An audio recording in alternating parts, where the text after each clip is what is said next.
कुश्ती महासंघ के अध्यक्ष बृजभूषण शरण सिंह के खिलाफ पहलवानों की ओर से दायर अर्जी पर सुप्रीम कोर्ट सुनवाई के लिए राजी हो गया है।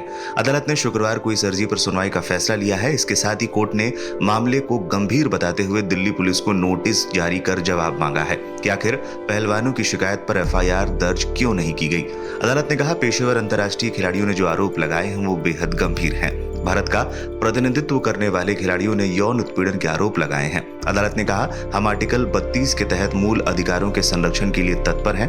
कोर्ट ने इसके साथ ही दिल्ली पुलिस को नोटिस जारी कर इस मामले में जवाब मांगा है। सुप्रीम कोर्ट ने कहा है कि आरोप गंभीर हैं और विचार की जरूरत है। महिला पहलवानों की याचिका पर सुप्रीम कोर्ट में 28 अप्रैल को अब सुनवाई होगी। On what basis did the police not register an FIR? The law of the Supreme Court is very clear that if there are allegations that make out a cognizable offense, and this is a very serious offense, 7 women wrestlers have complained, and one of them is a minor, right? And the police refuses to register an FIR. Then a committee sits, and then the committee report is not made public, and the government is dragging its feet.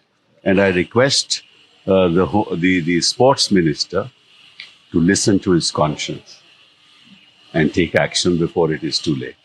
You have a very big cut. Will you be willing to help these wrestlers? Yes. I have already conveyed. In fact, I've done a tweet this morning that the Insaf ke Sipahi is willing to help them. And in fact, a petition has been filed. Mr. Narendra Huda, who must be given the credit for moving this forward. I have asked him also that I am willing to help in any possible way. हमने ये petition कल file supreme court में करी थी, जिसमें हमने direction मांगी थी कि अक्यूज्ड बृजभूषण सिंह शरण, जो रेसलिंग फेडरेशन ऑफ इंडिया का प्रेसिडेंट है, उसके खिलाफ एफआईआर दर्ज की डायरेक्शन सुप्रीम कोर्ट दे, क्योंकि 21 अप्रैल को शाम को कंप्लेंट दी थी।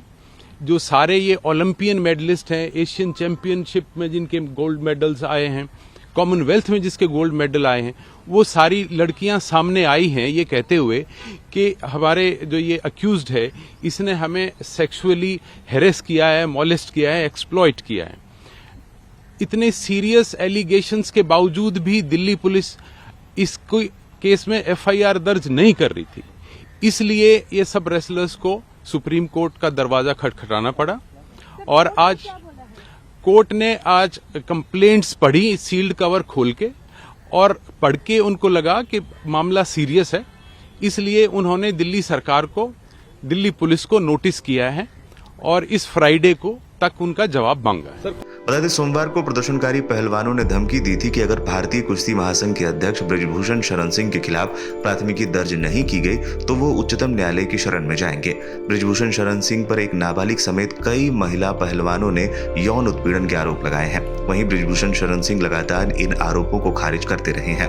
3 महीने पहले भी पहलवानों ने बृजभूषण के खिलाफ आंदोलन किया था, जिसके बाद खेल मंत्रालय ने मामले की जांच के लिए एक समिति बना दी थी। तब धरना खत्म हो गया था, लेकिन अब तक कोई भी एक्शन न होने की बात कहकर पहलवान एक बार फिर धरने पर बैठ गए हैं। इन पहलवानों का कहना है कि हमें रिपोर्ट दिखाई जाए या फिर बताया जाए कि अब तक क्या कार्रवाई हुई है। यही नहीं, पहलवानों ने दिल्ली के कनॉट प्लेस थाने में बृजभूषण सिंह के खिलाफ एफआईआर दर्ज कराने की कोशिश भी की थी, जो दर्ज नहीं हुई। इसके बाद पहलवानों ने सुप्रीम कोर्ट का रुख किया। उनकी ओर से सीनियर वकील कपिल सिब्बल ने अर्जी दाखिल की, जिस पर शीर्ष अदालत ने शुक्रवार को सुनवाई करने की बात कही है। इसके अलावा दिल्ली पुलिस को नोटिस जारी कर जवाब मांगा है कि आखिर इस मामले में एफआईआर क्यों नहीं दर्ज की है।